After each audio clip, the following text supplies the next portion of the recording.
Welcome back to the Man United stream. Hope you're doing well. It's Thursday morning. It's the second day into this January transfer window and things are heating up. And we've got lots and lots of news on Man United and the transfers that they're possibly looking to make and the sales that they're looking to make. All eyes are on, of course, Marcus Rashford and Ruben Amorim. What does he want to do with this Man United squad? Which players does he want out? Which players does he want in? I mean, it is going to be fireworks for sure. It is going to be crazy this January transfer window. One of the biggest January transfer windows ever in the history of Man United. Now, we're not taking this lightly. You might think, what's he on about? The biggest transfer window ever in the Man United history. That's not possible. It is possible because it could go either way. This is make or break. If they get this wrong and the team does not improve, we could be facing relegation from the Premier League. This is massive.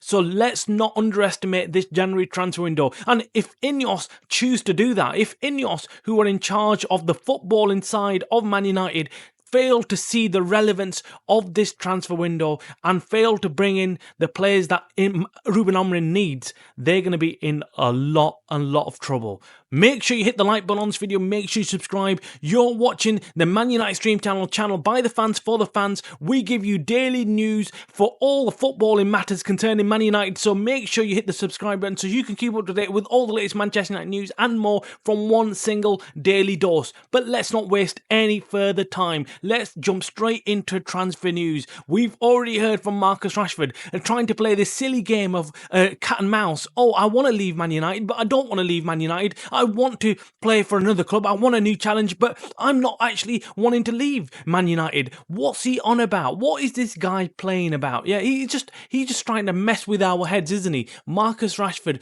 coming out yesterday on Instagram, I think it was, or Twitter, I can't remember which one, but coming out saying, oh, this is wrong, as to a news article saying that he wants to leave Man United. What's he trying to pull? We all know he wants to leave. He's come out a couple of weeks ago with that journalist Henry Winter and confirmed that he wants a new challenge. Now he's backtracking? Why? Why would he be backtracking? Could it be something to do with his salary maybe? Maybe he's been told that there's no club out there willing to pay him 300,000 plus to do jack shit. Maybe that's why. Maybe that's why he's now having second thoughts and thinking, maybe I'm going to shoot myself in the foot. Maybe I want to carry on earning this much of a salary for doing nothing. Why would I leave? That's probably why. Maybe that new challenge he wants has now backfired and he's thinking, actually, I don't want a new challenge. I want to keep pocketing all that money that these guys are paying me. I want to see out my contract. I would not be surprised one single bit if this guy turns into another mercenary that we've had at United for so many years. We've had so many of these mercenaries who just want to see out their contract, want to keep on, sucking the blood out of the club. They don't care about performing or playing for the club. All they care about is getting that money at end of the month. That's what it is. Let us know in the comments below what you think about this Marcus Rashford turnaround. Do you think the club will see through this and know that Marcus Rashford is probably just playing this game because he might see the salary as a bigger plus at staying at United than going off and facing a new challenge and playing week in, week out? Let us know. But let's park Marcus Rashford aside. We know this saga is going to go on and it might not even end in the January transfer window because we have to wait on seeing if somebody will come out there and actually make a bid for Marcus Rashford. That's hard to see. It's really hard to see. We've been telling you this for weeks. Marcus Rashford is going to be a hard one to sell. Not because we don't feel like he can do a good job out there for another club, but what we know, we've heard from other clubs and other sources that Marcus Rashford's salary is going to be a huge negative for any club that comes out and tries to make a bid for him. Now, another player that everyone is talking about is, of course, Casemiro. Look, I don't want to waste time talking about Casemiro. He's old, he's not good enough for Man United, and he needs to go. Yes, he's won everything under the sun when it comes to football, with Real Madrid, played really good, has won everything, Champions League, you name it, but look, he's not good enough to be playing for Man United right now. He should retire, we sell him to Saudi club or whatever it is, just get get rid of the guy. Hopefully we can get some money for him, but if not, we're still paying him a huge amount of salary, which we can cut back on. So if we can, we need to get rid of him in this January transfer window. Will we not? That's the biggest question. I think if they can sell him, they will, but if they have to let go of him for free, I think they might just hold on to him and see out his contract till the end of the summer. I'm not quite sure. Let us know again in the comments below what you think of Casemiro's performances for Man United, and do you still think that he can still do a job at United, or do you think his days are over?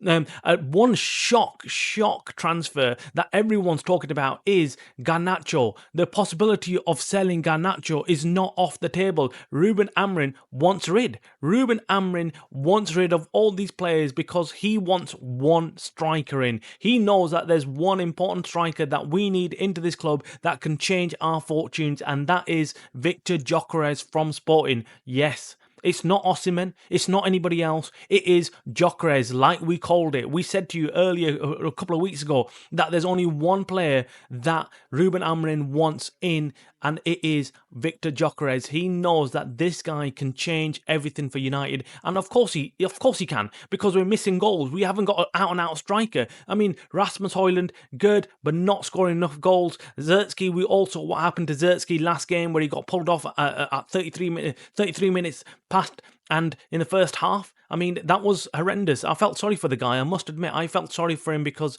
look, no one wants to see a player fail, and you do not want to see a player getting booed. But the situation is tense. Man United fans are watching this football and saying, what the hell is going on? This is not on. We want our team not to get battered at home at Old Trafford, especially not against someone like Newcastle, who we've traditionally just beat the crap out of whenever they've come to Old Trafford. We've always beaten them easily. But now Newcastle are turning up and doing a job on us. It's not on. So United fans are frustrated. But all roads lead back to one problem that United have had for years, and that is the ownership. The Glazers and now Ineos are tag teaming this whole situation. All they're doing right now is screwing over United further. They've not got any intention of really ploughing any money into this club, because if they did have, lots of things would have already changed. Look, I am not saying Ineos are as bad as the Glazers. In fact, what they've done since they've come in, I have to give them some credit. I mean, the people that they've brought into this club, like Omar Brada, Jason Wilcox, even Dan Ashworth, these are right moves. These are moves that show that the club or Ineos actually know what they're doing. They know, look, they need improvement in and on the pitch and off the pitch. They need improvement. They need the right staff. Whereas we know the Glazers have never appointed anybody who's got anything remotely to do with football. I mean, they had Woodward in charge for a long time. They've just not had any clue, the Glazers. But this right now, this current crop of team that we've got is a result of the Glazers. All the years that they've recruited, and they've recruited really badly, continued, and even last season. And that's where I think Ineos lost a lot of credit, because even Ineos made huge mistakes last summer. The signing of Mount, the signing of Rasmus Højlund and Zirkzee for all that money, but we got nothing really back for it. We should have gone for a proven striker, should have gone for proven players who were going to come in and improve the team, but we never did that, and Ineos have to take some kind of responsibility for that, and that's why fans are on the back of Ineos. I think, look, given some more time, either they're going to improve the team or they're not. We're going to find out this transfer window. This is a crucial transfer window for Ineos. Many fans will have to make a decision after the transfer window whether Ineos are good or bad for the club. Right now, the jury is out on Ineos. Right now, Sir Jim Ratcliffe, I don't think there's many fans out there who are really happy with him being part of this United club and structure. I mean, would we have preferred someone like Sheikh Yassim? Of course we would have. I mean, right now, talking about financial fair play rules not allowing us to go out there and sign a striker is a complete joke, isn't it? We are one of the biggest clubs in the world, and we're talking about financial fair play rules and not having enough money to go out and sign one complete striker. That is the problem. We shouldn't be talking like that. We should be going out there and going and getting the players that we need. We're facing relegation. This is insane. Absolutely insane. We're facing relegation, and we're talking about not having enough money to go out there and buy a striker. this is the state of affairs when it comes to Man United. We've got, rival fans laughing at our faces right now, saying your club is in complete disarray. And the problem is, we can't even argue back. We can't even argue back because they're right. We are in complete disarray. The Glazers are still in charge. The Glazers still own this club, and we completely have forgotten about that. And we need to wake up. We need to wake up and smell the coffee. The Glazers, until they're not out, we will not be a successful club. And until the Ineos don't realise that and do not go out and buy the entirety of the club, they will have no control over what's going on at this club. If they don't want to buy the club, we need to get them out, and we need to find somebody else who can come in and buy the entirety of this club. You're watching the Man United Stream channel, a channel by the fans for the fans. Goodbye.